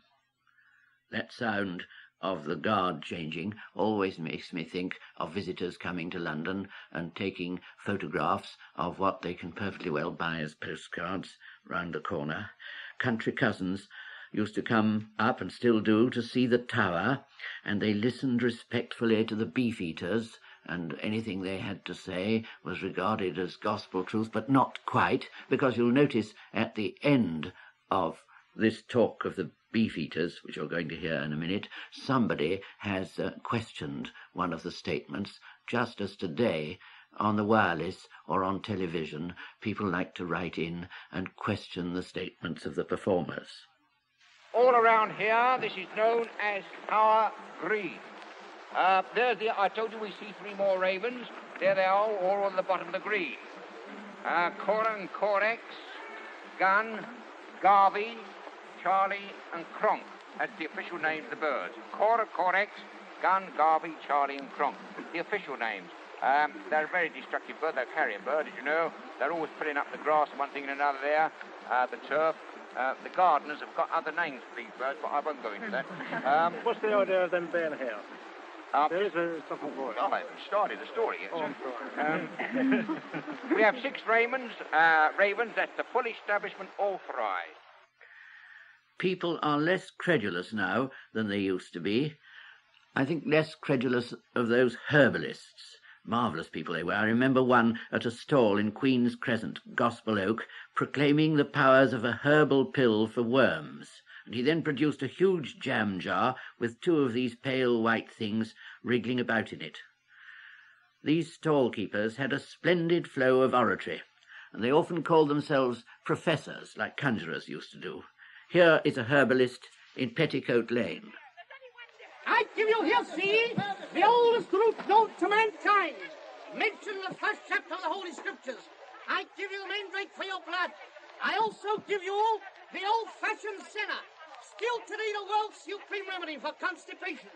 I give you hops grown in the garden of England, Kent, to give you sweet dreamless sleep. I give you the old English horehound, the chamomile, the damiana, the gentian, the Irish moss, the ground ivy, the coach for the old English horehound. I also give you the juniper for your kidneys. Many of the shops of London that aren't chain stores still maintain different appearances for different trades. White tiles for dairies, and for butcher shops, white and blue. Black wood and gold lettering for jewellers' shops. Red and green for oil and colourmen and hardware stores. grained oak for tobacconists, white painted wood for confectioners, mahogany shelves in chemists' shops. You can still find these, and here's a memory of these little individual shops in full swing. Besides being serene, it is generally supposed that the 90s was a more leisurely age. True, we couldn't fly to Africa and back between breakfast and dinner. But most of the things that matter to ordinary people were done much quicker than we can do them today. In those days, there was less hurry and more dispatch. We could travel about London quicker. Goods were delivered quicker. Orders executed promptly. Business houses replied to your letters by return of post. Real answers to your questions, not the stereotyped, your inquiry is receiving our attention. And you were served the moment you entered a shop. Shopmen didn't mind how much trouble they went to. Drapers particularly were willing to ransack their shops to meet madam's wishes. They had a curious way of pricing their goods in farthings. A material wouldn't be 2 shillings a yard, but 1 and 11 3 farthings. The odd farthing in the change was usually made up with a paper of pins. No woman ever bought pins. She always had plenty in stock by this method. I can even remember the smells of London. The smell of straw hats coming from the Wood Street warehouses on a hot day, and the smell of brewing round Finsbury Square on any day. The smell of pickle making in Soho Square. The sounds of London. Well, there were a few of them. And I think for a last one, you couldn't have anything better than that strange cry of "Who goes home?" which may be shouted out as late as 2 o'clock in the morning in the Royal Palace of Westminster when Parliament rises. I don't know how old it is. It sounds to me as though it goes back even earlier than the 18th century. Listen.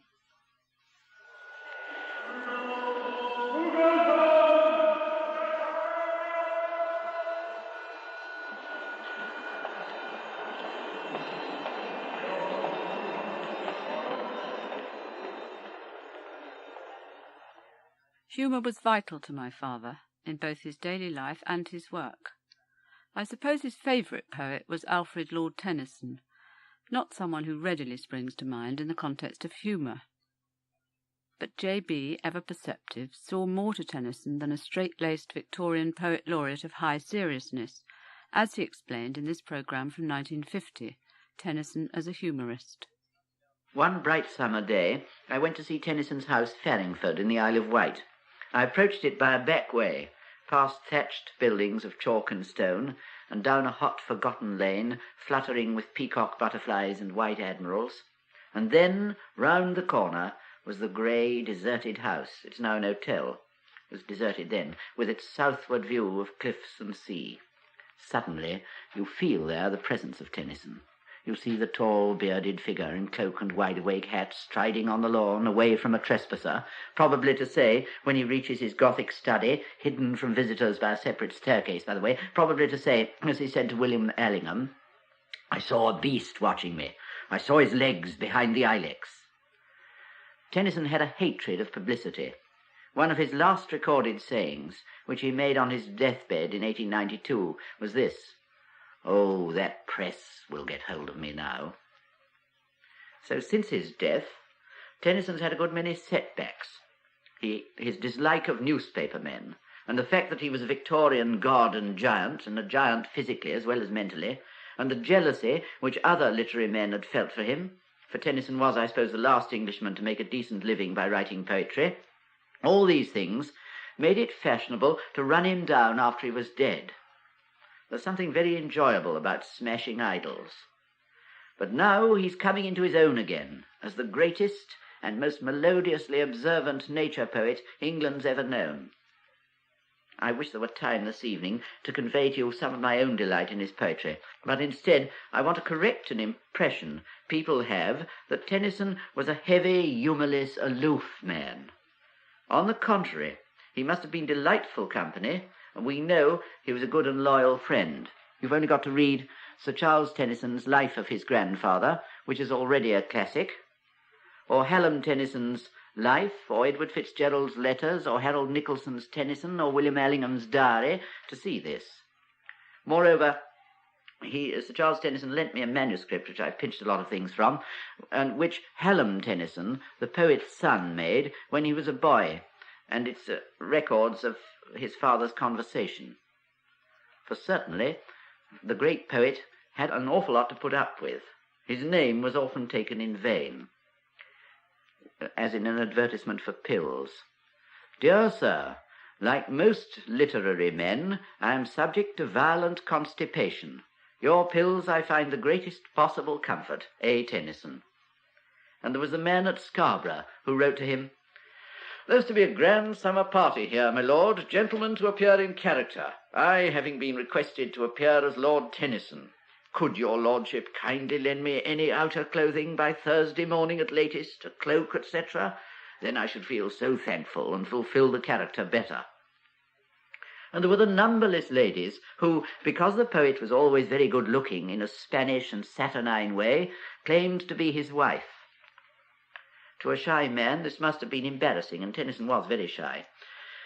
If you'd see him as strangers saw him, and just look him up in the index of any Victorian book of Recollections, and you'll find always that he made an impression, even if it wasn't a favourable one. It's always worth looking up Tennyson.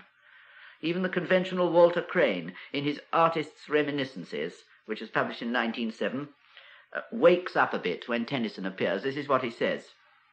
The poet himself was brisk, almost rough in his manner, and had a strong burr in his speech, and spoke in a deep voice, which occasionally became rather like a growl, especially when he objected to some dish that was served at dinner. He was rather taciturn at first, but melted by degrees, and even told stories after the ladies had retired. And his stories were endless, and they were never told twice.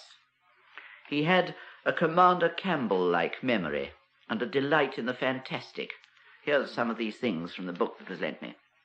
In Canada, people see their toes dropping off with the cold, but it does not hurt them because there's no wind. And here's another.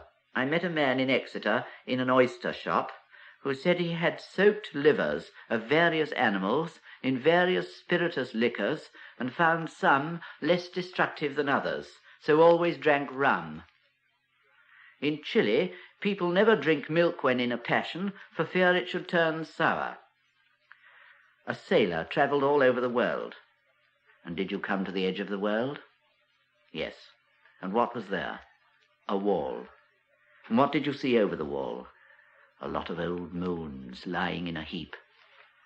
This was conversation which appealed to his sons when they were schoolboys. With his adult friends, he was adult. There was a very perceptive and rather catty remark he made to Allingham about the other giant poet, Browning.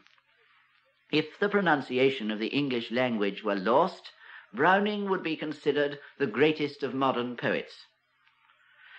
He didn't like Matthew Arnold, and he said, I was asked by someone in London, shall I ask Matthew Arnold? I said I didn't much like dining with gods. Frederick Locker Lampson went on a tour with Tennyson to Switzerland in 1869, and he writes, we know that Tennyson's power of expressing himself in his writings was remarkable, and it's equally so in his conversation. He always, and without effort, uses the most felicitous epithets. They light up his sentences and are never pedantic.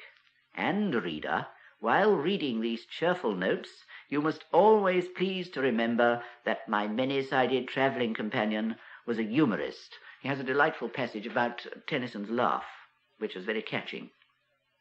And a friend of the latter part of his life, Benjamin Jowett, the learned master of Balliol College, Oxford, confirms this view. He says, his humour was constant, and he never or hardly ever made puns or witticisms, but always lived in an attitude of humour.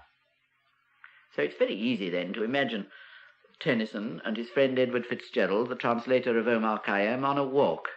They were trying to compose the weakest line in blank verse, and Fitzgerald happened to say that his sister was engaged to a Mr. Wilkinson, a clergyman. And then Tennyson said, "There's a line like Wordsworth, a Mr. Wilkinson, a clergyman." So they both claimed that line, and they both had a right to it. Most of all, Tennyson enjoyed the sardonic and laconic. Here's a story in his own words. A Russian noble who spoke English well said one morning to an English guest, "I shot 2 peasants this morning." "Pardon me, you mean pheasants." "No, indeed, 2 men. They were insolent, and I shot them." And then there's another story about the hierarchy of the servants' hall, and no one doing more than his duty. Mrs. Russell, who comes in this story, was the poet's aunt. Mrs. Russell's turban being on fire, she rang for the footman. The footman came in. "I am on fire." "Very well, ma'am," says the footman. "I will go and tell Amy." Then there's the tale of Tennyson driving through Winchester and saying to a coachman, "What can you tell me about Winchester?" And his reply, "Debauched, sir, debauched, like all cathedral cities." Many Victorians, Tennyson among them, thought lavatory jokes funny. And one of Tennyson's I find so amusing that I hope you'll forgive my telling it. Macready was acting Othello, the last act, where he strangles Desdemona on the bed. The audience began to laugh. He looked and saw a white chamber pot under the bed. When the curtain fell, he went out to row the property man. "Please, sir," said the man, "the truth was I couldn't get a flowered one." We must never forget Tennyson's love of Lincolnshire, where he was born at Summersby Rectory near Louth in 1809. He was one of a large family. To this day, those hilly wolds, Sussex without the stockbrokers, are much as he knew them. Lincolnshire, which inspired his best poetry, also inspired his humour. No man understands country people better than Tennyson. Here's a Devon one that Tennyson used to tell. There was a farmer's dinner at Exeter. Lord F., speaking to some toast, had occasion to name one of the most important farmers present, and alluded with sympathy to a recent family affliction, the man's wife having died a short time before. The farmer, having to speak by and by, thanked his lordship. "As for my old woman, she were a teasy twold, and the Lord's welcome to her." And so, well, I hope you'll admit that Tennyson is a bit of a humorist, and agree that after all this, the last lines of Enoch Arden, those well-known ones, and when they buried him, the little port had seldom seen a costlier funeral, aren't evidence of Tennyson's lack of humour. I rather think they are characteristic of the sardonic wit in which he delighted. Of course, we all suffer from a public image because of this sort of thing we're doing now.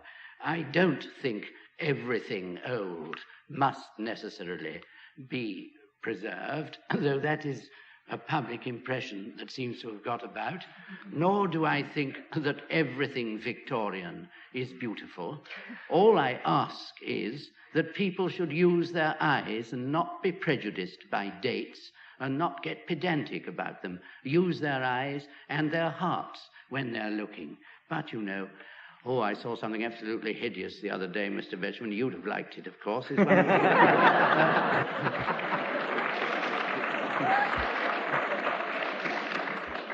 hellish things I have to go through. And I make a lot of conscious efforts not to cultivate the image, but to destroy it. And of course it was John Betjeman's public image, given a higher profile than ever when he became Poet Laureate, which made him so attractive to producers of chap shows. He was uneasy about appearing in the Michael Parkinson show in 1973, but in the event he acquitted himself with customary good grace and humour. I read that your daughter said that, in fact, your wife was more eccentric than you. That's always accepting that you're eccentric. But, I mean, is this so? I mean, is she... Oh, she's a wonderful person, and I would say much more eccentric than I am. Really? But she thinks that everybody else is dotty that doesn't think as she does. She likes going abroad very much, and she's very fond of horses, and I don't much like horses. Why is that? Well, I used to tell the children that came round our stables to be careful as they sting, I said, about horses. That you never know what's going to happen next. You've written a lot about women, haven't you, in your poems? Yes. A certain type of woman, wasn't she? She was a sort of a sun-kissed golden sports girl, wasn't she? Always, yes. Always. Yes, why was that? I suppose the reverse of yours truly, she was.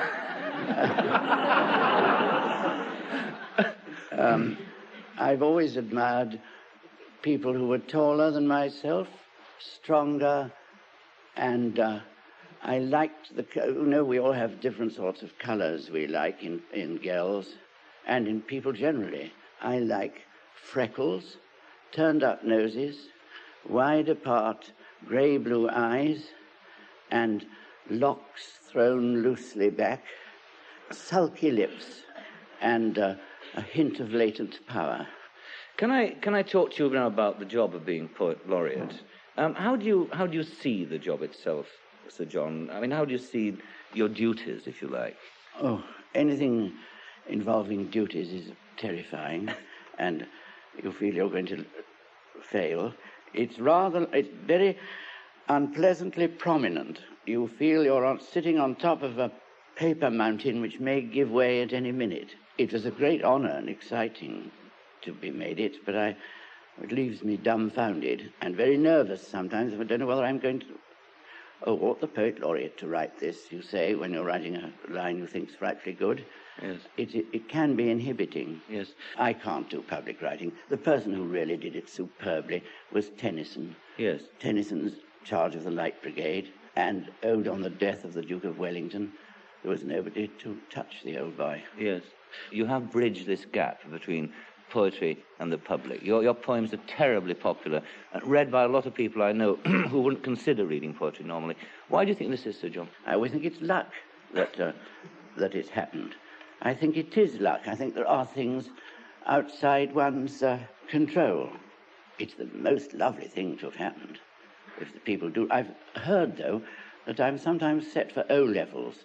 Well, I remember how much I disliked the people who were set for O-levels when I was a child. I thought they couldn't be any good because they were O-levels. Yes. In exams. So I wasn't in those days. Yes. O-levels, common entrance and things. What is the function of a poet, though, Sir John? We had W.H. Auden, who, of course, you know, on this programme, who said the only duty of a poet, in fact, is to preserve the language. Oh, that's very true. You'd agree with that? Yes, but sometimes the language changes, and you have to use the newer words, which I do. I think primarily it's to say things simply, shortly, rhythmically, memorably. And it's luck, it's inspiration. There is such a thing as inspiration. Yes. And when you tell me that my poetry is read by lots of people who don't ordinarily read poetry, that's all I could want to happen. I remember when very young, and when my first book of poems came out, I wanted it to be in paper and on newsprint so that everybody could get it. Yes. It's very funny that should have happened. Yes, indeed. And most poets, a lot of poets become very obscure, don't they? They seem to write for their private innards rather than for public consumption. Yes, but I must tell you this. I have an idea that poetry is ahead of its time very often. I can remember when Eliot's Waste Land, first came out. It seemed to me absolutely incomprehensible. And about 6 years later, it was simple and easy, just the same words. Yes. Yes. What about you? You're now, as I said, the poet laureate, and your other great passion, when you mentioned there, touched on there, is preservation of old buildings and things like that. Do you in fact think that now in your position as poet laureate, that is something where you could lend even more weight and influence than you've had before? I'd like to.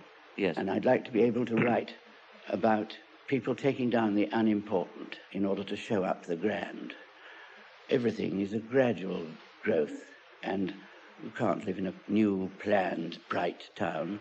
You like familiar bits of skyline and familiar things. It's part of us. Yes. And I think when people pull down corner shops we've known, or corner public houses, or churches that they regard as redundant, they're taking away part of ourselves. They're robbing us, just as bad as burglars. Yes. But, I mean, some people would say, I suppose, that that's progress, Sir John. Yes, and of course it isn't.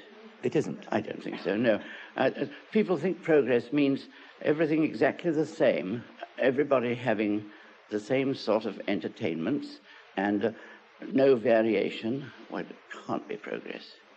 And don't you think bigger means worse? Nearly always? Yes, I think you're probably right there, certainly. But I mean, what basically is wrong with us? That I mean, who are the people who are doing this to us? I don't know. Do you think it could possibly be that we are inclined to think everybody knows better than we do, and to take orders from a sort of them we've invented? Because when you meet those sort of people that I always find very tiresome, the kind of civil servant who thinks he is the judge, and he knows good from bad, and you must take what he says as right because it's for your own good. We always feel we're in the charge of those sort of people. And when you meet them, they're not like that at all. What are they like? Oh, ones I've met very nice. But the higher up they are, the nicer. I imagine the top civil servants are great people. I think the most horrible sort of person we suffer from now is the flash executive. How do you identify these? Are they physically identifiable? Yes, you know them exactly. They have very expensive cigarette case and tap it. They speak in a very quiet voice. They have the best seat on the aeroplane and in the bus and in the train long before you got there. They don't have to take any trouble. They sit back in chauffeur-driven cars. We don't know who they are. They read the paper. They don't look out. They never use their eyes. And the secret of being alive is using your eyes all the time. Towns are just as interesting as the country. Shops and makes of lampposts and even coal holes are interesting. Yes. Because they're connected with people. Yes. They I associate with the faceless new blocks of offices, those merciless cliffs of houses that so-called enlightened councils have put up to house families hundreds of feet in the air, and their children playing down below, practically out of sight. It's terrifying. Yes. They stand for that, in my mind. And, I mean, I know that you don't like being called a humorous poet, because, I mean, there's more to you about than that. But you do use humour, don't you, as a weapon? I think it's essential. And, in fact, without jokes, you can't really like people. The only way one can get on is by jokes. Really? Oh, yes, it's a form of affection. Yes. My wife and I get together frightfully well, and we laugh at the same things. Yes. She's in what she calls the Himalayas, and I call the Himalayas now, so that I don't know what she's doing at the moment. Well, but what is she doing up there, Sir John? I bet she's on a horse. I hope it doesn't sting her. It is an extraordinary life you have, because, in fact, you sort of come together at weekends occasionally, don't you? Oh, yes. Because your wife loves the country. And, yes, and so do I. Yes, and you live in town. I live in the city of London at the moment, but that's been turned into a hell by the noise of traffic, container lorries coming up to Smithfield Market in the middle of the night, and noise going on from the early morning onwards, a glorious quiet when the real country comes into London is on Saturday and Sunday. Yes. The little lanes, they used to be, but that go to the churches. Right. And made for walking in. Right. How marvellous. And don't you find when you walk in a town, an old town, straight streets are a bore, but winding streets lead you on to something else? Yes, of course. And that's what's wrong, of course, with the modern architecture, is the sort of symmetry of the straightness. It's made to be seen from an executive's car. Never made. You mentioned earlier something that interested me, and that was this thing about we don't use our eyes. I suppose it's true, isn't it, really? We can walk down the same street for 100 times and not see something because we don't look. And then somebody comes along and points it out to you, and you're grateful to them. Yes. But, I mean, you have an extraordinary eye for things like this, don't you? I mean, have you always had this since being a child? Yes. I think it was because of my father, who was deaf, and therefore he looked at everything. And he used to point things out to me. But he would always point, he had the most wonderful eye for buildings and for fakes in antique shops. He could tell a real thing from a fake, and he would point it out to you. And he knew about birds and beasts, and he was a very keen sportsman, which I've never been. And that, I think, as early as I can remember, made me aware of my surroundings. Yes, yes. You said that you've never been a sportsman. In fact, you were once a cricket coach, weren't you? Oh, yes, but that was only in extremis. Why? I mean, I was sent down from Oxford and went to a private school and had to teach. They could do anything but to get the job. And that's how I got it. I said I'd have said anything, like in the Evening War book, Decline and Fall, when it said he said he could play the organ. Fortunately, he wasn't asked to, but I was asked to play cricket, and I had to get a Charles Lett's schoolboy's diary to find out the names of the places on the field. I'd forgotten Mid-on, Silly Point, and those sort of things. Yes. Did you get found out eventually? I was found out and put to taking the lowest, worst game, yes. I do remember that a very tough egg, who was a new master with me at one school I taught at, was put in charge of the first game after it was seen how rotten I was. But he and I and the gym mistress, Miss Vera Spencer Clark, as she was then, used to drive over to the Cock Tavern at Cock Foster's after school in the evenings. And then there was prize day, which is the most important part in a school's year. And of course the most sacred part of the school is not the chapel, but the cricket pitch in the summer term. And we went along to the Cock, and this man who triumphed over me, when he had a little round-nosed Morris, which dates it a bit. We drove in at the school grounds after we'd been to the Cock, in and out the rhododendrons, and then over the cricket pitch. And it was prize day next morning. Well, he left. And I survived another 2 terms. And the cricket pitch was ruined? I don't know. Well, it was noticed. J.B. was always deeply involved in the creation of his television films, from the choosing of locations and of camera angles to the recording of his narration. Much of what he spoke for the TV series Thank God It's Sunday was written as he watched the film in its final editing stages. He composed the words in response to the picture. The resulting prose style, though simple and direct, has the rhythm and precision of blank verse. What do most Londoners do on Sunday? They leave it. Most comfortably of all, of course, by rail from Fenchurch Street over brick arches. Who would want to stay behind in an inhuman slab of council flats built in the priggish 1960s when sea and country call? We leave by every means we can.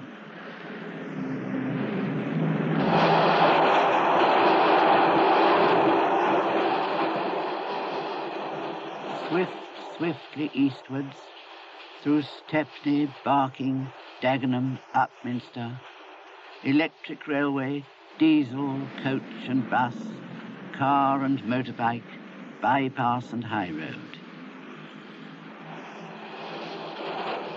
Eastward and further east, until the last brick box is out of sight. And then we see the wide, enormous marsh of Essex, London's nearest rail countryside, and join the others speeding to Southend.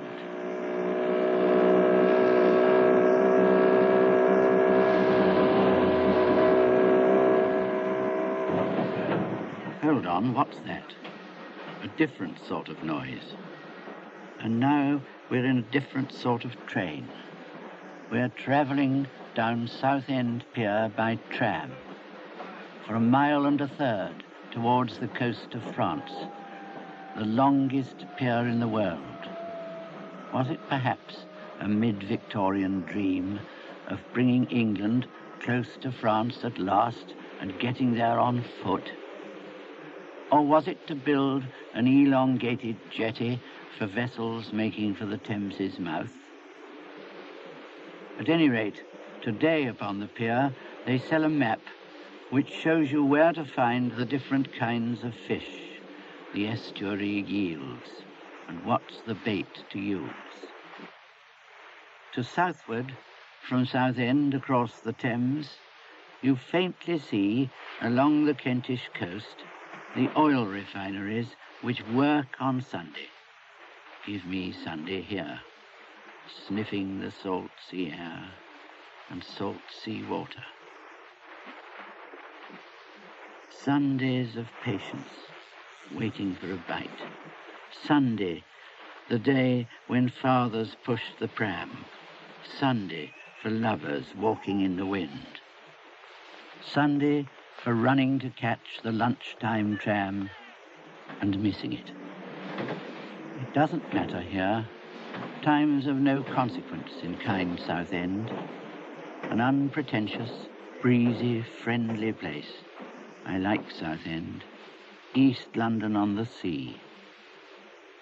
Southend, where Charlie Chaplin as a child first saw the real sea and thought it was a wall of sky blue water. I can't like motor traffic. On the Sunday struggle out of London south, through the Sussex Downs to the sea, motor traffic. It smells nasty, it looks nasty, it's out of place in a human-scale village street. It's like a poisonous snake, a killer too, and driving a car makes the mildest man competitive and turns him to a fiend. All this for a first sight of the sea. Early morning Brighton waits in Sunday early morning calm, waits for the inflow of the human tide. Seaside people are a friendly race because their job is looking after strangers and trying to make them happy for a fee. I think that clever patron of the arts, the spendthrift Prince Regent, later George IV, with his pavilion, parties, mistresses, gave Brighton the cheerful smile which has never left its face. Old Ocean's Bauble, it once was called, and the name still suits it. It's a toy shop for London, open on Sunday, a place to lie back in and to look around and wonder who is who. Of all things that this toy shop has to show, the favourite's the most dangerous toy of all, the English Channel. Oh, friendly and luxurious at the edge, delightful to the lazy and the tired. Look at it, breathe it, listen to it, but do not try to cross it.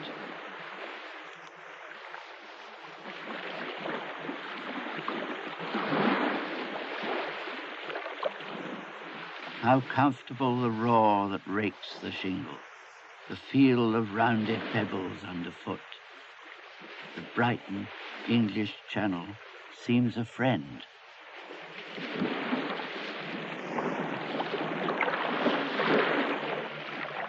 And most people have come down for the day. Swell bookies, shorthand typists, acrobats, from Reigate, Hurley Oaks and Thornton Heath. Old Ocean's Bauble. Yes, indeed, she is. Confectionery Brighton in the sun. Regardless of the sunlight on the sea, the businessman discusses stocks and shares. Regardless of the whisper of the waves, ladies compare the prices at the sales. And some are old, but still cling on to life. And some are young and wonder what it's for. For some, this is the first time they've been down. For others, perhaps the last. For more and more, it's a first view of England and its coast.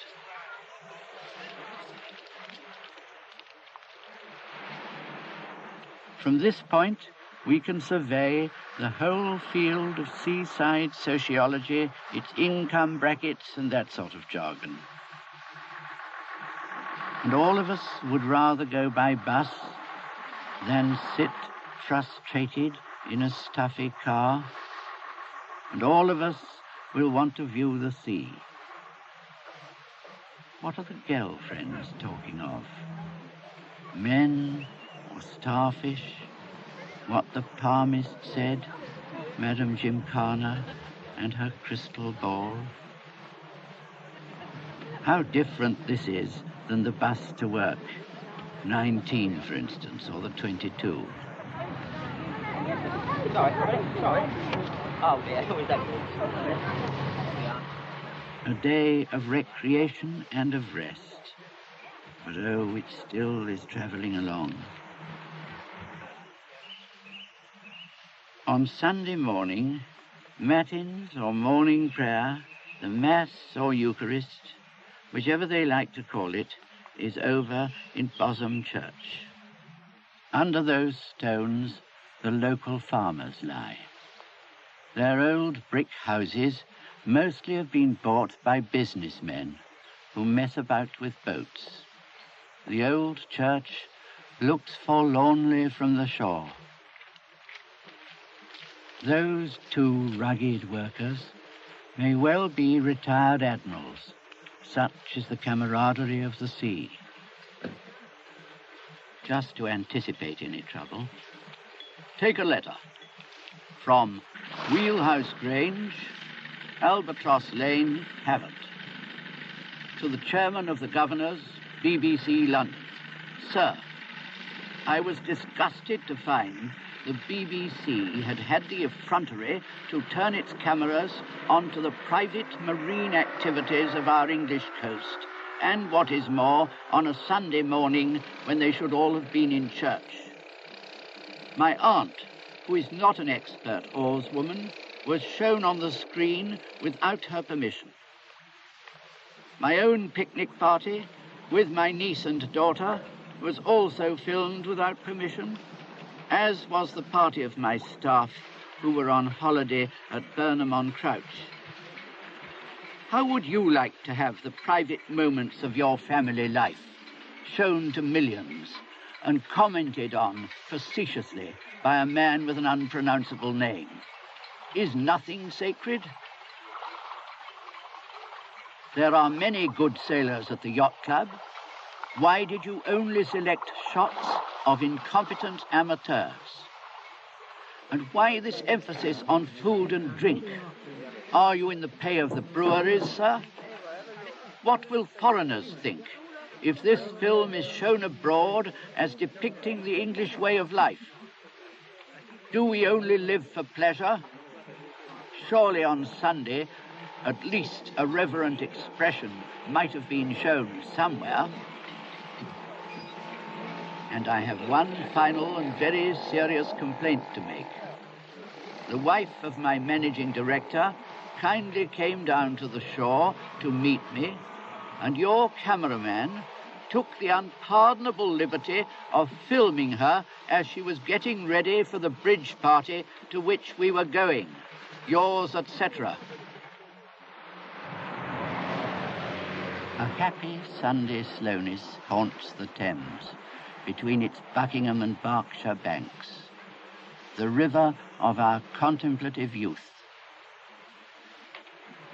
river of family parties, cockney salts, who with such skill can push the boat away and moor her safely into Bolter's Lock.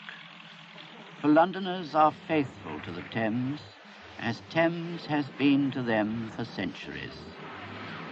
Sweet Thames, run softly till I end my song. So Spenser said it, and we say it still. River and London mingle into one. Riparian rights and lock-keepers and locks, sluices and weirs and punts and fishing permits. Sweet Thames, the sliding wonder of our youth. Fish on, until you find yourself or find yourself again, in years to come, alone among the strangers in the boat, or in the bosom of your family, who don't seem quite to know what they should do with all those awkward bits of coiling rope. Bear us along the river of our youth, into the long-remembered world of tea, down here in Sussex, where, from Sheffield Park, the Bluebell Railway runs to Horsted Canes. Here, middle age remembers joys of youth, and youth can share the joys of middle age.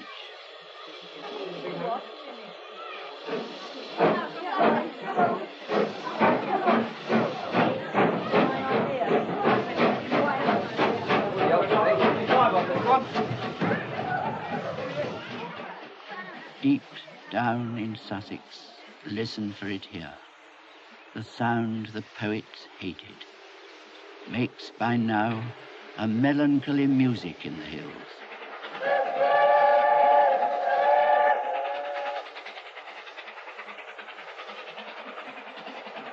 Whiter than the daisies are the flannels in the field. It's an heraldic game, and cricket is the heraldry of Sussex, and cricketers are large, large-hearted men, and boundaries are waiting to be saved. Thank God it isn't I who have to do it. Some Londoners, most unwisely, make for home, thinking they ought to make an early start. Now we can take the dog out for a bark. And Alfriston becomes itself again, under the shadow of the Sussex Downs. If I may quote 2 lines from Thomas Gray, and leaving out the one that's in between, the lowing herd winds slowly o'er the lea, and leaves the world to darkness and to me, except for some late last Londoners, who still savour the country quiet. At 6:30, some villagers will go to evensong, for evening is a time when some of us are thinking of the evening of our lives, and of the vastness into which we go, or nothingness, or of eternal bliss. Whatever it is, for sure we've got to go, alone, alone, and time will part us all, and somehow, somewhere, waits the love of God. Sunday is sad, but Monday's so much worse for those of us who haven't any hope. Faith, hope, and charity. Oh, give me hope.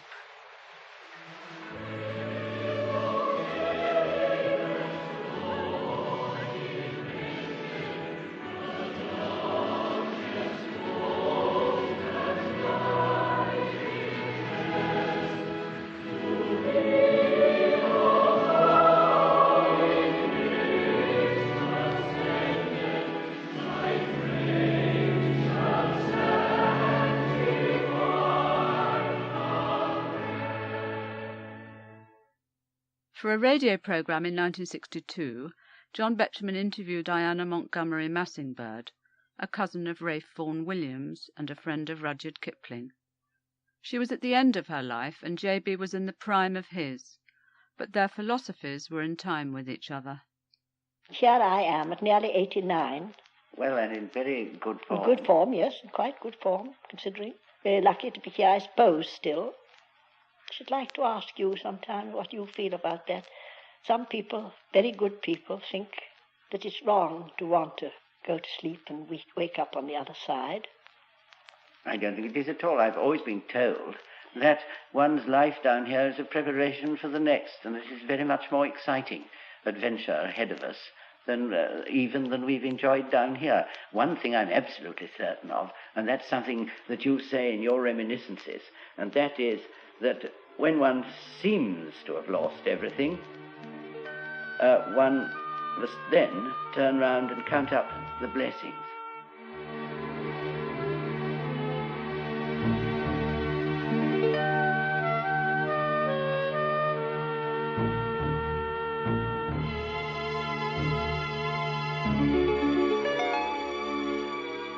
John Betjeman, Recollections from the BBC Archives, were selected and introduced by his daughter, Canada Lycett Green, and produced by Peter Hutchings for BBC Worldwide.